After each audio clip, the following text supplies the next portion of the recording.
Bismillahirrahmanirrahim. Assalamualaikum warahmatullahi wabarakatuh. Selamat datang kembali di Fakta Sejarah. Sebelum kita melanjutkan kisah dari jelmaan suamiku yang ditulis oleh Resti Anjayani, mari kita berdoa dulu.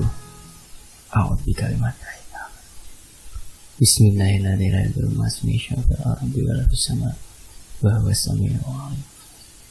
Allahumma sholli ala sayyidina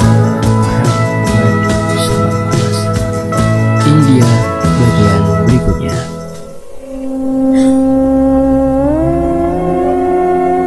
Tok tok tok tok. Dek, siapa yang bertamu tengah malam begini? Aku ragu untuk membuka pintu.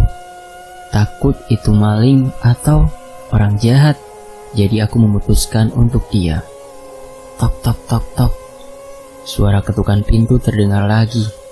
Aku pun berjalan menuju pintu dengan ragu. Siapa di luar? Tanyaku sambil ketakutan. Namun tidak ada jawaban. Tok tok tok tok. Aku takut sekali untuk membuka pintu. Kenapa orang di luar tidak menjawab pertanyaanku?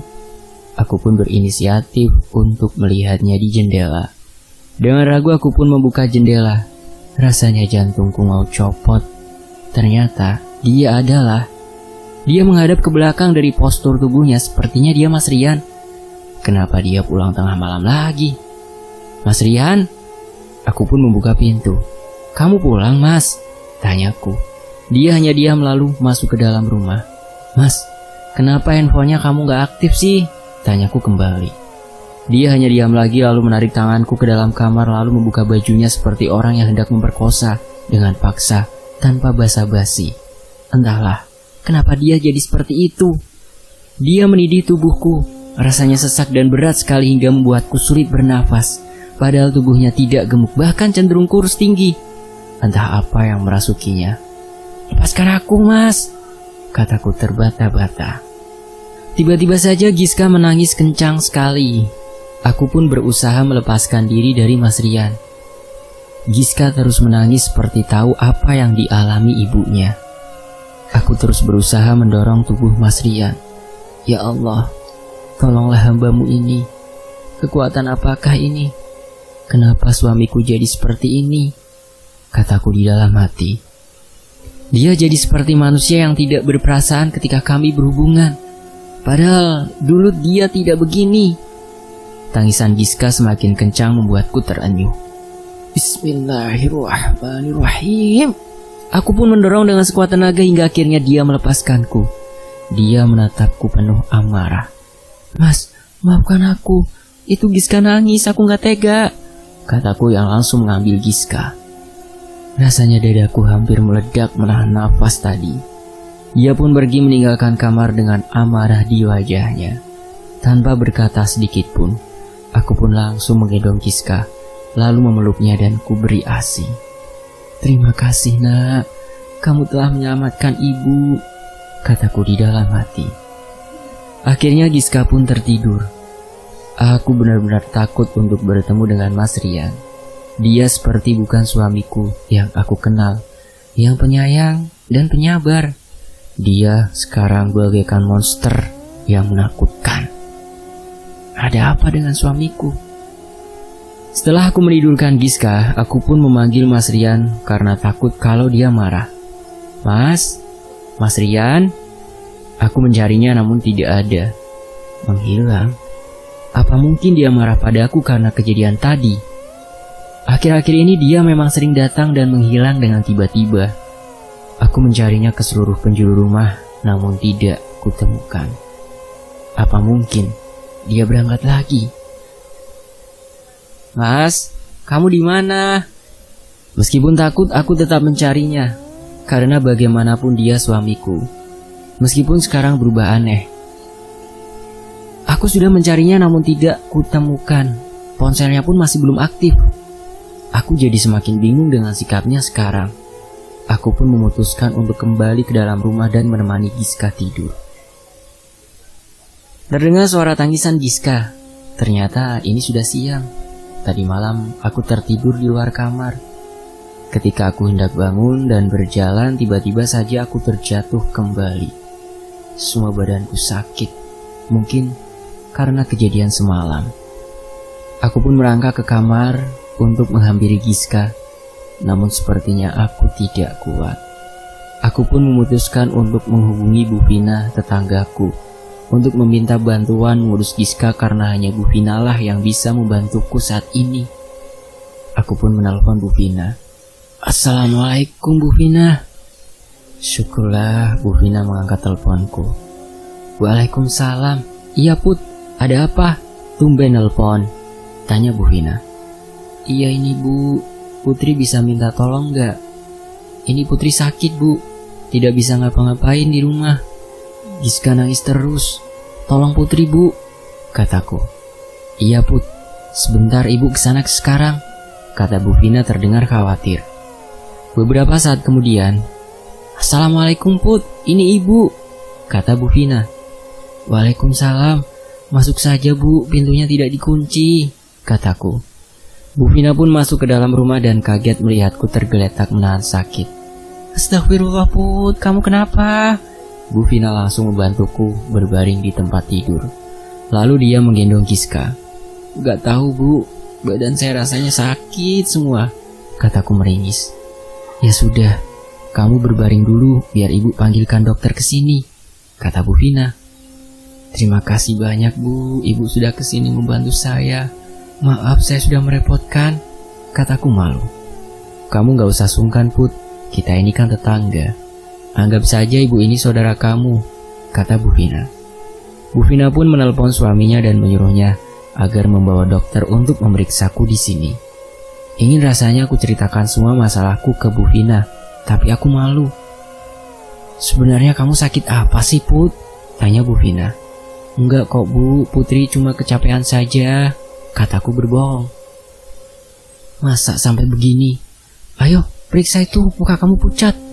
Lalu itu kenapa tangan kamu lebam-lebam? Seperti bekas orang habis disiksa. Apa ada orang yang menyakitimu? Jawab jujur Put, tanya Bu Vina. Aku bingung harus berkata apa. Aku pun diam sejenak. Sebenarnya Putri... Tiba-tiba terdengar suara handphone berdering memotong perkataanku. Saat kulihat layar handphone, Mas Rian?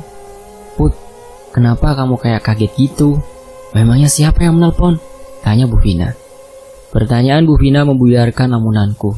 Ini Bu, Mas Rian yang menelpon. Saya angkat telepon dulu ya Bu, kataku. Aku pun mengangkat telepon dari Mas Rian. Halo sayang, gimana kabar kamu sama Giska? Maaf ya, Mas baru menghubungi. Soalnya handphone Mas rusak. Mas lupa nomor HP kamu. Ini HP Mas baru selesai dibenerin, kata Mas Rian. Iya Mas, gak apa-apa. Giska baik-baik aja Mas. Cuma hari ini aku lagi gak enak badan, kataku sedikit bingung. Bukankah tadi malam Mas Rian pulang? Kenapa baru sekarang menanyakan kabarku dan Giska? Apa? Kamu sakit?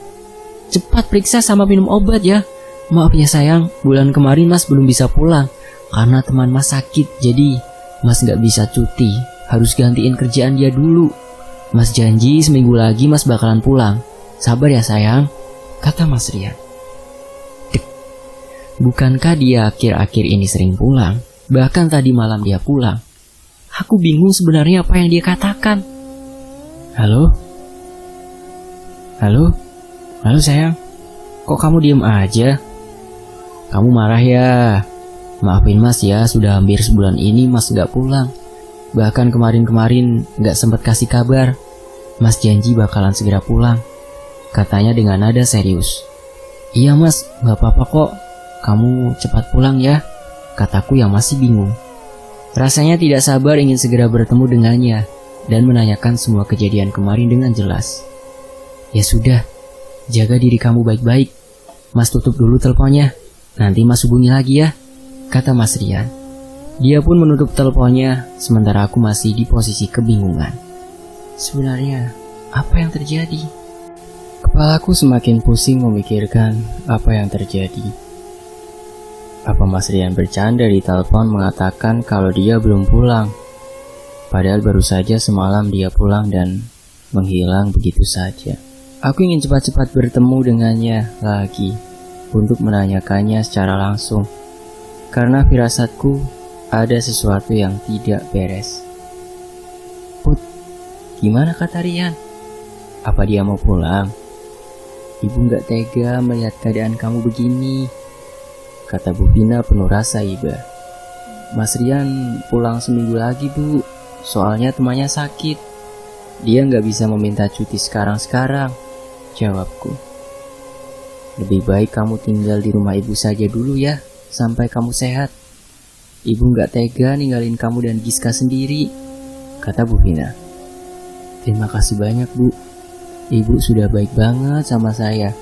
Tapi besok juga saya pasti sudah sembuh kok, Bu, kataku.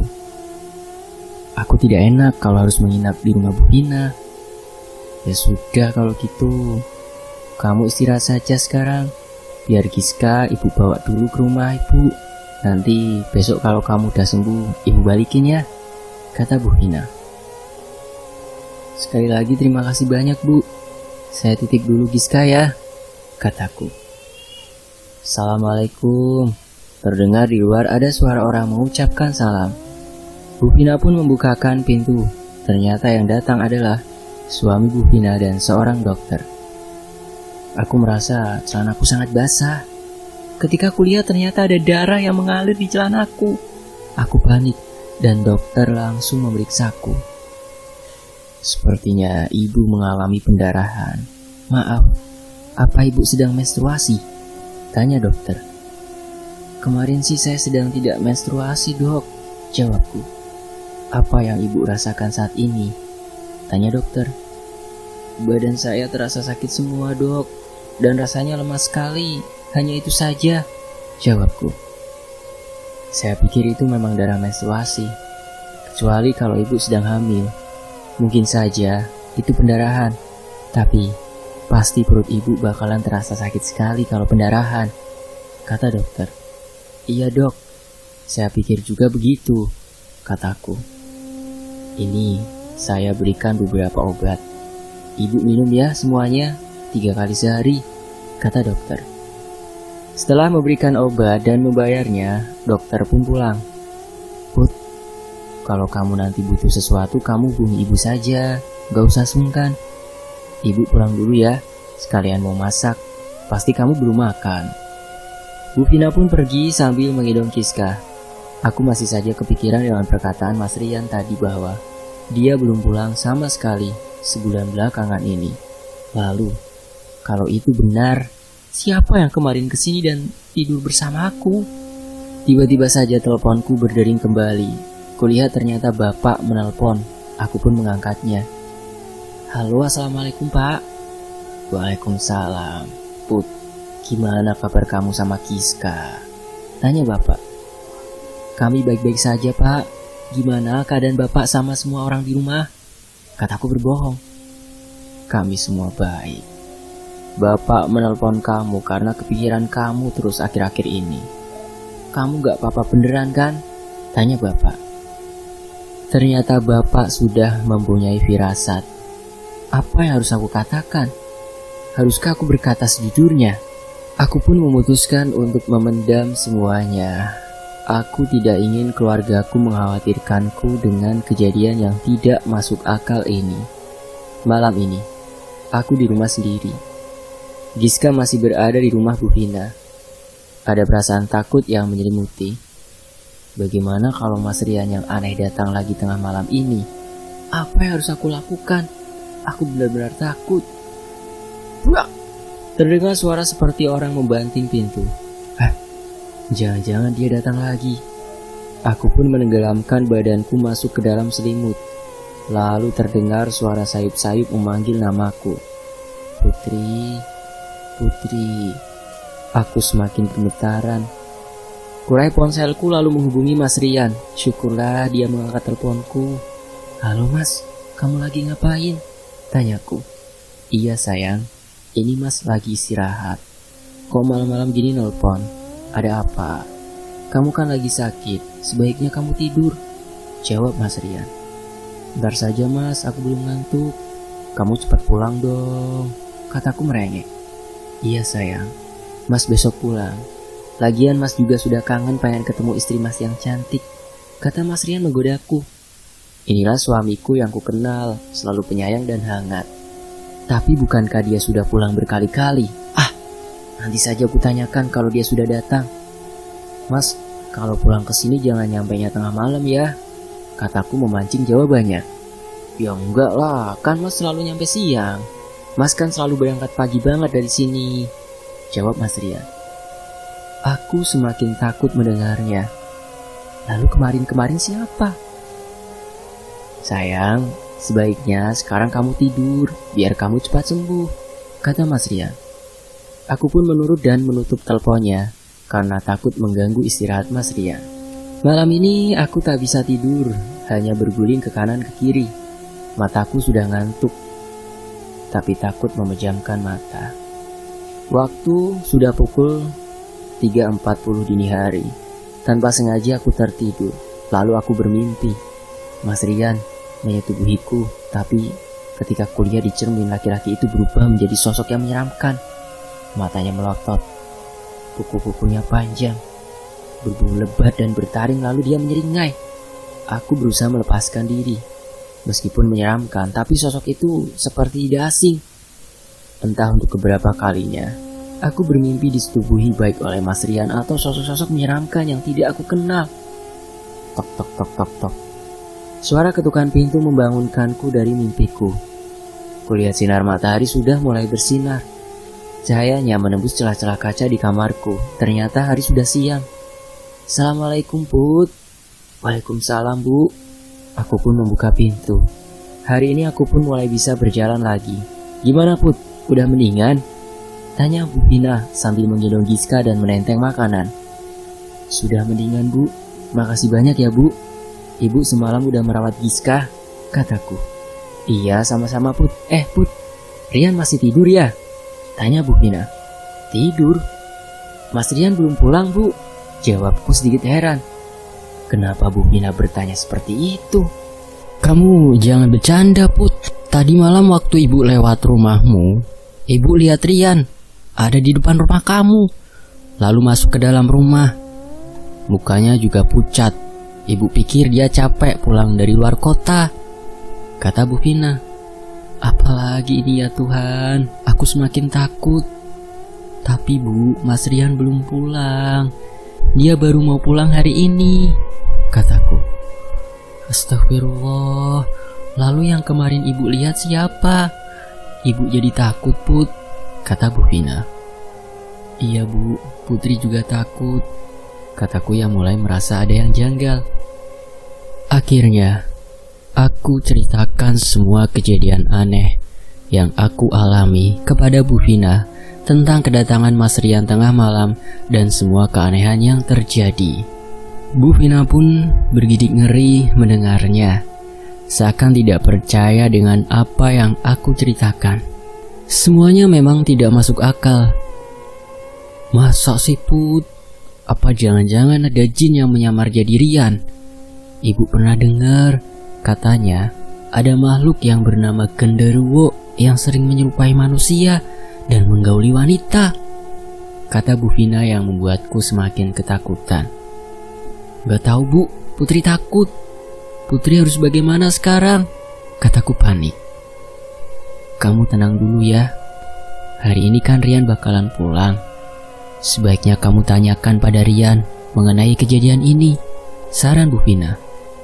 Aku pun menunggu Mas Rian pulang yang katanya akan pulang hari ini. Assalamualaikum. Sayang, ini Mas pulang. Terdengar suara Mas Rian mengucapkan salam. Waalaikumsalam, Mas Rian. Aku pun langsung berhambur memeluknya. Dia pun membalas pelukanku. Tumben nih, sampai meluk begini baru datang. Pasti kamu kangen ya, kata Mas Rian meledekku. Sini deh Mas, ayo masuk. Tanpa basa-basi, aku segera menarik tangan Mas Rian ke dalam rumah. Ingin segera kutanyakan perihal kedatangan waktu itu. Mas, aku mau nanya sama kamu. Jawab jujur, aku mohon, kataku. Iya, mau nanya apa? Kok serius gitu? Tanya dia penasaran. Apa benar Kamu sebulan belakangan ini belum pulang? Tanyaku serius. Beneran lah, kan Mas udah jelasin. Emangnya ada apa sih? Tanyanya semakin penasaran. Sumpah Mas, tanyaku semakin takut. Demi Tuhan, Mas kan gak pernah bohong. Emangnya ada apa? Tanyanya bingung. Pernyataannya membuatku lemas ketika rasanya tidak punya kekuatan untuk menopang tubuhku lagi. Aku pun ambruk seketika dan tidak ingat apa-apa lagi. Put, bangun sayang. Perlahan kubuka mataku. Terlihat Mas Rian sedang duduk di sampingku. Mas, irihku. Iya sayang, akhirnya kamu bangun. Dia langsung memelukku. Apa yang terjadi Mas? Kenapa kepalaku pusing sekali? Tanyaku. Tadi kamu pingsan. Sudah jangan banyak bicara dulu. Sebaiknya kamu istirahat, kata Mas Rian. Malam pun tiba. Aku merasa keadaanku sudah mulai membaik. Aku pun menghampiri Mas Rian yang sedang menonton TV. Sayang, sudah bangun. Kamu lanjut tidur aja. Biar Giska masih yang jaga malam ini, kata Mas Rian. Gak apa-apa Mas, aku udah mendingan kok, kataku. Mas boleh tanya nggak? Tanya Mas Rian serius. Mau nanya apa Mas? Tanyanya penasaran. Sebenarnya ada apa kok kamu terus nanyain kepulangan Mas tadi? Tanya Mas Rian. Apa yang harus aku katakan? Apa aku harus bilang semuanya? Bahwa ada sosok yang menyerupai dia saat kepergiannya, bahkan sampai tidur denganku? Put, kok kamu malah ngelamun? Ada apa? Tanya Mas Rian penasaran. Sebenarnya aku gak tahu harus mulai bicara dari mana. Tapi intinya, saat kamu bekerja sebulan belakangan ini, ada orang yang menyerupai kamu pulang ke sini. Dia memang seperti kamu, cuma sikapnya saja yang aneh. Bahkan dia... Aku tidak meneruskan perkataanku karena tak kuasa menahan tangis dan takut. Apa? Mas Rian terperangah, seakan tak percaya. Itu gak mungkin. Mas sumpah belum pernah pulang sebulan belakangan ini. Lalu itu siapa? Kata Mas Rian yang semakin membuatku bingung. Entahlah Mas, aku tidak tahu, kataku sambil menangis. Tapi dia gak ngapa-ngapain kamu kan?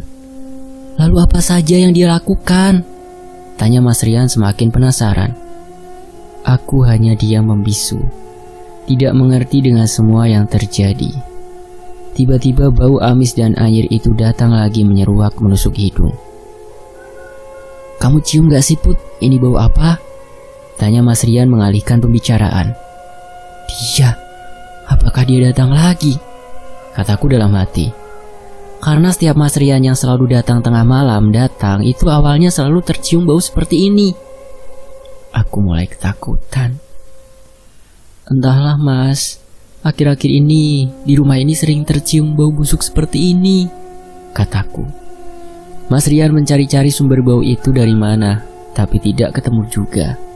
Dia berjalan menuju kamar kami, meninggalkanku sendirian di ruang menonton televisi. Mas, tolong Mas. Tiba-tiba saja aku jatuh tersungkur. Ya ampun Put, kamu kenapa? Tanya Mas Rian sambil berlari menghampiriku. Perutku sakit sekali Mas, kataku menahan sakit. Mas Rian membantuku duduk di kursi, sementara di kamar terdengar Giska menangis kencang. Setelah mendudukanku, Mas Rian langsung ke kamar untuk menggendong Giska. Mas, tolong Mas, cepat kesini, teriakku tak kuasa menahan sakit. Mas Rian langsung menghampiriku sambil menggendong Giska. Aku lihat perutku tiba-tiba membesar dan seperti ada yang bergerak-gerak di dalamnya. Au, sakit Mas, tolong, kataku menangis kesakitan. Mas Rian yang melihatnya kebingungan. Kamu kenapa sayang? Kenapa perut kamu jadi besar secara tiba-tiba begini? Tanya Mas Rian panik.